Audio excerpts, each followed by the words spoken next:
आज माननीय प्रधानमंत्री श्री नरेंद्र मोदी के कर कमलों द्वारा उद्घाटन किया जा रहा है कैरा जिला सहकारी दुग्ध उत्पादक संघ लिमिटेड अमूल डेयरी के ऑटोमेटिक यूएचटी प्लांट। साबरकांठा जिला सहकारी दुग्ध उत्पादक संघ लिमिटेड साबर डेयरी के state of the art 30 metric tonne प्रतिदिन क्षमता के चीज प्लांट एवं 45 मेट्रिक टन प्रतिदिन क्षमता के वे पाउडर मैन्युफैक्चरिंग प्लांट। कच्छ जिला सहकारी दुग्ध उत्पादक संघ लिमिटेड सरहद डेयरी के ऑटोमेटिक आइसक्रीम प्लांट। साथ ही प्रधानमंत्री जी द्वारा उद्घाटन किया जा रहा है भरूच जिला सहकारी दूध उत्पादक संघ लिमिटेड दूध धारा डेयरी के dairy processing plant Navi Mumbai और राजकोट जिला सहकारी दूध उत्पादक संघ लिमिटेड गोपाल डेयरी की राजकोट डेयरी विकास परियोजना का भी। इस अवसर पर गरिमामयी उपस्थिति है श्री भूपेंद्र पटेल, माननीय मुख्यमंत्री गुजरात सरकार।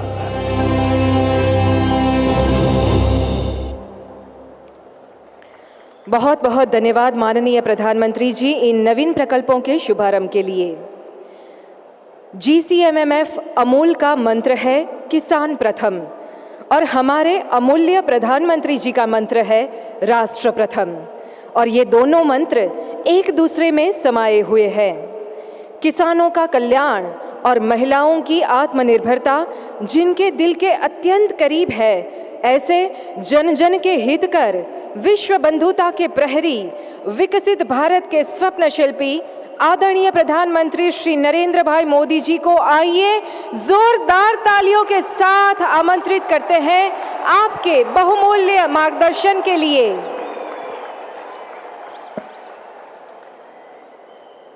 भारत माता की, भारत माता की।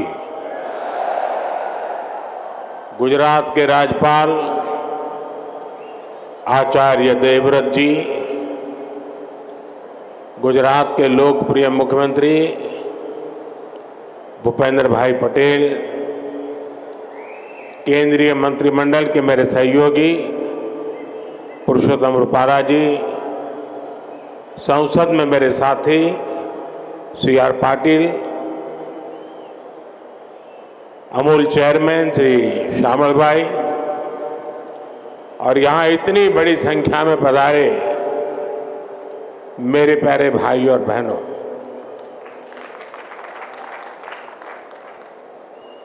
गुजरात के गांवों ने मिलकर 50 वर्ष पहले जो पौधा लगाया था वो आज विशाल वटवृक्ष बन गया है और इस विशाल वटवृक्ष की शाखाएं आज देश विदेश तक फैल चुकी है। Gujarat cooperative milk marketing federation की स्वर्ण जयंती पर आप सभी को बहुत बहुत शुभकामनाएं। गुजरात की दूध समितियों से जुड़े प्रत्येक व्यक्ति का, हर पुरुष हर महिला का भी मैं अभिनंदन करता हूं। और इसके साथ हमारे एक और साथी है जो डेयरी सेक्टर के सबसे बड़े स्टेक होल्डर है, मैं उन्हें भी प्रणाम करता हूं। ये स्टेक होल्डर, ये साझीदार है हमारा पशुधन। मैं आज इस यात्रा को सफल बनाने में पशुधन के कंट्रीब्यूशन को भी सम्मानित करता हूं, उनके प्रति आदर व्यक्त करता हूं। इनके बिना डेयरी सेक्टर की कल्पना भी नहीं हो सकती। इसलिए मेरा देश के पशुधन को भी प्रणाम। भाइयों और बहनों, भारत की आजादी के बाद देश में बहुत से ब्रांड बने, लेकिन अमूल जैसा कोई नहीं। आज अमूल भारत के पशुपालकों के सामर्थ्य की पहचान बन चुका है। अमूल यानी विश्वास, अमूल यानी विकास, अमूल यानी जन भागीदारी, अमूल यानी किसानों का सशक्तिकरण, अमूल यानी समय के साथ आधुनिकता का समावेश, अमूल यानी आत्मनिर्भर भारत की प्रेरणा, अमूल यानी बड़े सपने, बड़े संकल्प और उससे भी बड़ी सिद्धियां। आज दुनिया के 50 से ज्यादा देशों में अमूल के प्रोडक्ट को निर्यात किया जाता है। 18,000 से ज्यादा दुग्ध सहकारी मंडली, 36 लाख किसानों का नेटवर्क, हर दिन 3.5 करोड़ लीटर से ज्यादा दूध का संग्रहण, हर रोज पशुपालकों को 200 करोड़ रुपए से अधिक का ऑनलाइन पेमेंट, ये आसान नहीं है। छोटे छोटे पशुपालकों की ये संस्था आज जिस बड़े पैमाने पर काम कर रही है, वही तो संगठन की शक्ति है, सहकार की शक्ति है। भाइयों और बहनों, दूरगामी सोच के साथ लिए गए फैसले कई बार आने वाली पीढ़ियों का भाग्य कैसे बदल देते हैं, अमूल इसका भी एक उदाहरण है। आज अमूल के ये नींव सरदार वल्लभ भाई पटेल के मार्गदर्शन में खेड़ा मिल्क यूनियन के रूप में रखी गई थी। समय के साथ डेयरी सहकारिता गुजरात में और व्यापक होती गई और फिर गुजरात मिल्क मार्केटिंग फेडरेशन बनी। आज भी ये सरकार और सहकार के तालमेल का बेहतरीन मॉडल है। ऐसे ही प्रयासों की वजह से हम आज दुनिया के सबसे बड़े दूध उत्पादक देश हैं। भारत के डेयरी सेक्टर में 8 करोड़ लोग सीधे जुड़े हुए हैं। अगर मैं पिछले 10 साल की बात करूं तो भारत में दूध उत्पादन में करीब करीब 60% वृद्धि हुई है। पिछले 10 वर्षों में प्रति व्यक्ति दूध उपलब्धता भी करीब करीब 40% बढ़ी है। दुनिया में डेयरी सेक्टर सिर्फ 2% की दर से आगे बढ़ रहा है, जबकि भारत में डेयरी सेक्टर 6% की दर से आगे बढ़ रहा है। साथियों, भारत के डेयरी सेक्टर की एक सबसे बड़ी विशेषता है जिसकी उतनी चर्चा नहीं होती। आज इस ऐतिहासिक अवसर पर मैं इस विषय पर भी विस्तार से चर्चा करना चाहता हूं। भारत में 10 लाख करोड़ रुपए के टर्नओवर वाले डेयरी सेक्टर की मुख्य कर्ता धर्ता देश की नारी शक्ति है, हमारी माताएं हैं, हमारी बहनें हैं, हमारी बेटियां हैं।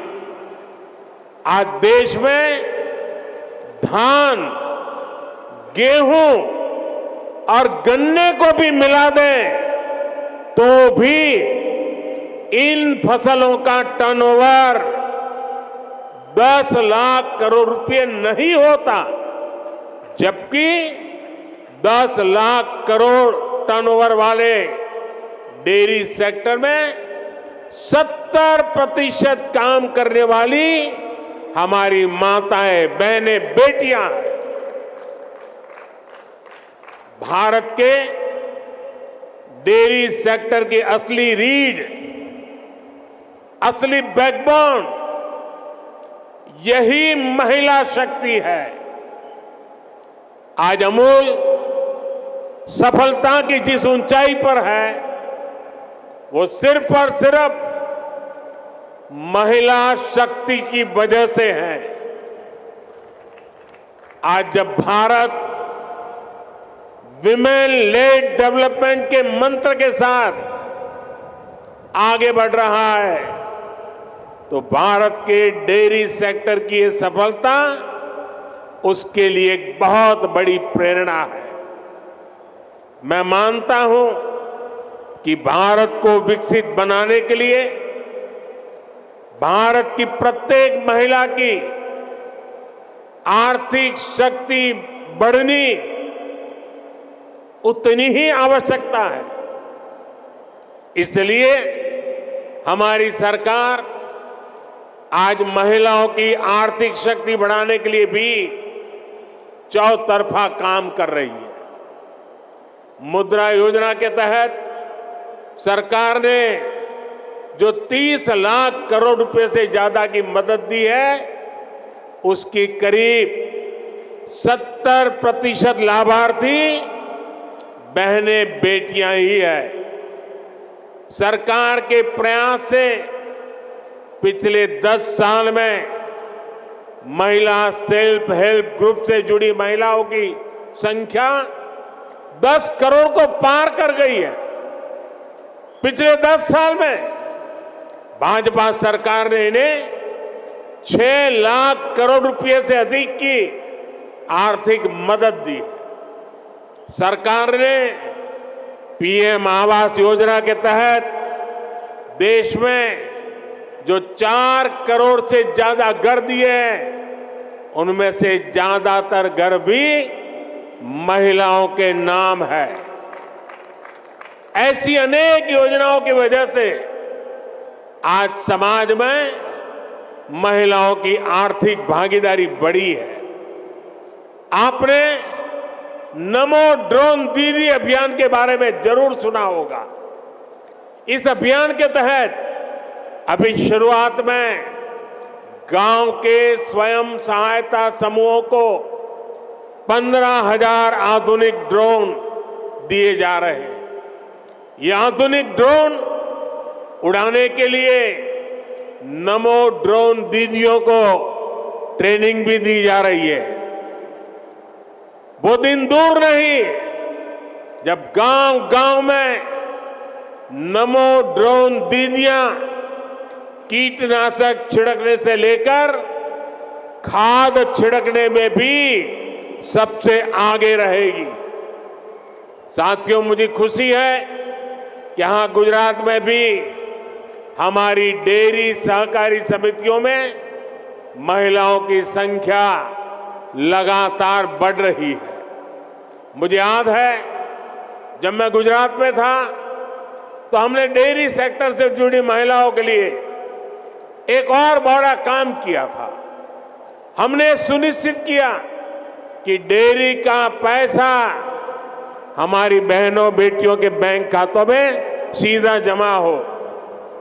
मैं आज इस भावना को विस्तार देने के लिए भी अमूल की प्रशंसा करूंगा।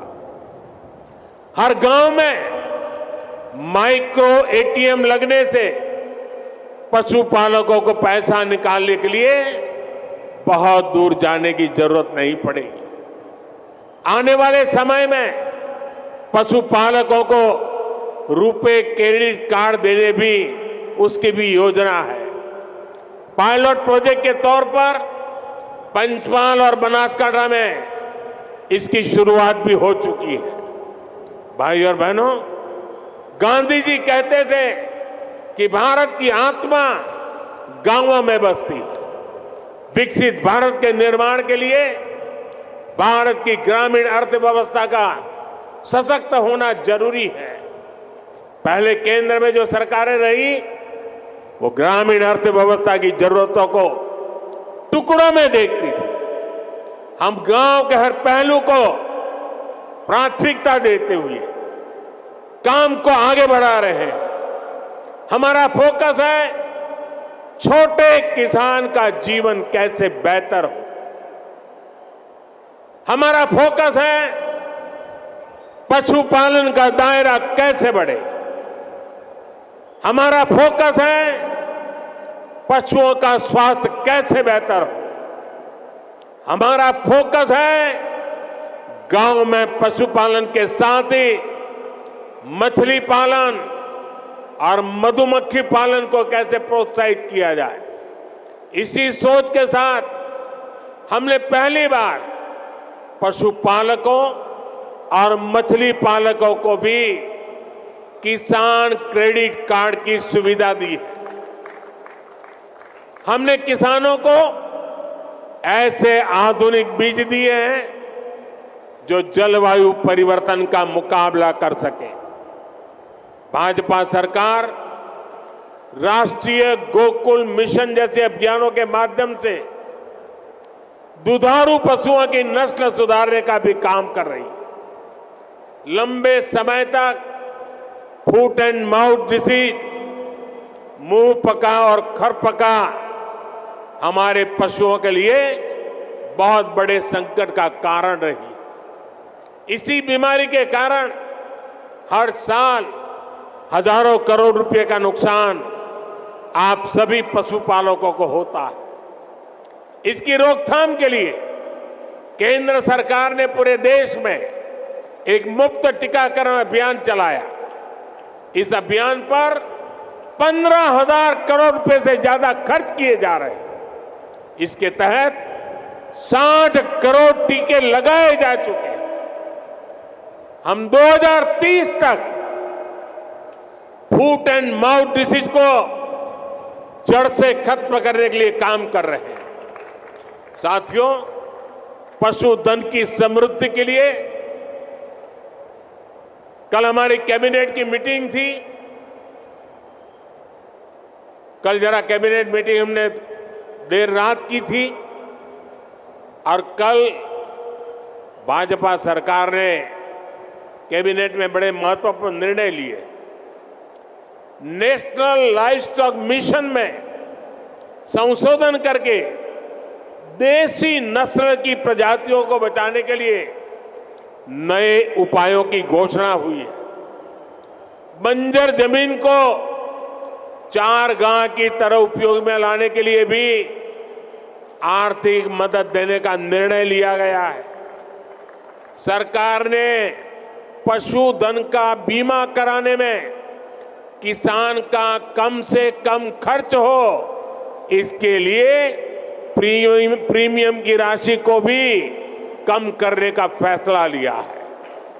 ये फैसले पशुओं की संख्या बढ़ाने, पशुपालकों की आय बढ़ाने में और मददगार साबित होंगे।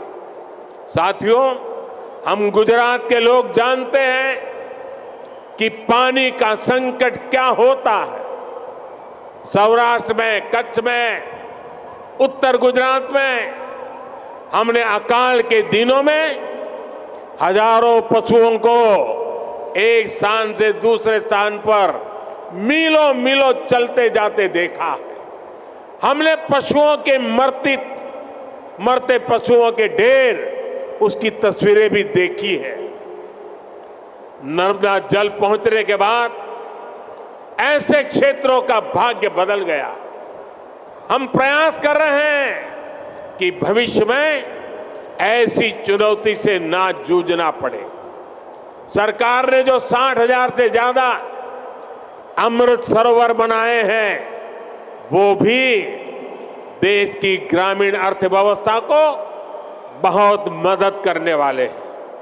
हमारा प्रयास है कि गांव में छोटे किसान को आधुनिक टेक्नोलॉजी से भी जोड़े। गुजरात में आपने देखा है कि बीते वर्षों में माइक्रो इरिगेशन का दायरा, टपक सिंचाई का दायरा कई गुना बढ़ गया है। टपक सिंचाई के लिए किसानों को मदद दी जा रही है। हमने लाखों किसान समृद्धि केंद्र स्थापित किए ताकि किसानों को गांव के निकट ही वैज्ञानिक समाधान मिल सके। जैविक खाद बनाने में किसानों को मदद मिले, इसके लिए भी व्यवस्थाएं बनाई जा रही है। साथियों, हमारी सरकार का जोर अन्नदाता को ऊर्जादाता बनाने के साथ ही उर्वरक दाता बनाने पर भी है। हम किसानों को सोलर पंप दे रहे हैं, खेत की मेड़ पर ही छोटे छोटे सोलर प्लांट लगाने के लिए मदद दे रहे हैं। इसके अलावा गोवर्धन योजना के तहत पशुपालकों से गोबर भी खरीदने की व्यवस्था बनाई जा रही है। गोबर से जो हमारे डेयरी प्लांट हैं, वहां बिजली पैदा की जा रही है। बदले में जो जैविक खाद बनती है, वो वापस किसानों को बहुत कम कीमत में उपलब्ध हो रही है। इससे किसान और पशु दोनों को तो लाभ होगा ही, खेत की मिट्टी के स्वाद का भी बेहतर लाभ होगा। अमूल ने बनासकांठा में जो गोबर गैस प्लांट लगाया है, वो इसी दिशा में एक बड़ा कदम है। साथियों, हम ग्रामीण अर्थव्यवस्था में सहकारिता का दायरा बहुत अधिक बढ़ा रहे हैं। इसके लिए पहली बार हमने केंद्र में अलग से सहकारिता मंत्रालय बनाया है। आज देश के 2 लाख से अधिक गांव में सहकारी समितियों का निर्माण किया जा रहा है। खेती हो, पशुपालन हो, मछली पालन हो, इन सभी सेक्टर्स में ये समितियां बनाई जा रही है। हम तो मेड इन इंडिया यानी मैन्युफैक्चरिंग में भी सहकारी समितियों को प्रोत्साहित कर रहे हैं। उनके लिए टैक्स को भी बहुत कम किया गया। देश में 10,000 किसान उत्पाद संघ यानी एफपीओ बनाए जा रहे हैं, जिनमें से लगभग 8,000 बन भी चुके हैं। ये छोटे किसानों के बड़े संगठन हैं। ये छोटे किसान को उत्पाद के साथ साथ कृषि उद्यमी और निर्यातक बनाने का मिशन है। आज भाजपा सरकार पैक्स को, एफपीओ को, दूसरी सहकारी समितियों को करोड़ों रुपए की मदद दे रही है। हमने गांवों में खेती से जुड़े इंफ्रास्ट्रक्चर के लिए 1 लाख करोड़ रुपए का फंड भी बनाया। इस योजना का लाभ भी किसानों के सहकारी संगठनों को ही हो रहा है। साथियों, हमारी सरकार पशुपालन से जुड़े इंफ्रास्ट्रक्चर को आधुनिक बनाने पर भी रिकॉर्ड निवेश कर रही है। इसके लिए 30,000 करोड़ रुपए का एक स्पेशल फंड बनाया गया। इसमें डेयरी सहकारी संस्थाओं को ब्याज पर पहले से अधिक छूट का प्रावधान किया गया। सरकार मिल्क प्लांट्स के आधुनिकीकरण पर भी हजारों करोड़ रुपए खर्च कर रही है। इसी योजना के तहत आज साबरकांठा मिल्क यूनियन के 2 बड़े प्रोजेक्ट का उद्घाटन हुआ है। इसमें प्रतिदिन 800 टन पशुओं का चारा बनाने वाला आधुनिक प्लांट भी शामिल है। भाइयों और बहनों, मैं जब विकसित भारत की बात करता हूं तो मेरा विश्वास, सबका प्रयास इस बात पर है। भारत ने अपनी आजादी के 100वें वर्ष यानी 2047 तक विकसित भारत होने का संकल्प लिया है। एक संस्था के तौर पर अमूल के भी तब 75 साल होने वाले। आपको भी आज यहां से नए संकल्प लेकर जाना है। तेजी से बढ़ती हुई आबादी में पौष्टिकता को पूरा करने में आप सबकी बड़ी भूमिका है। मुझे ये जानकर खुशी हुई कि अगले 5 साल में आप लोगों ने अपने प्लांट्स की प्रोसेसिंग क्षमता को 2 गुना करने का लक्ष्य रखा है। आज अमूल दुनिया की 8वीं सबसे बड़ी डेयरी कंपनी है। आपको इसे जल्द से जल्द दुनिया की सबसे बड़ी डेयरी कंपनी बनाना है। सरकार हर तरह से आपके साथ खड़ी है और ये मोदी की गारंटी है। एक बार फिर आप सभी को 50 वर्ष के इस पड़ाव पर पहुंचने की बहुत बहुत बधाई और शुभकामनाएं देता हूं। बहुत बहुत धन्यवाद।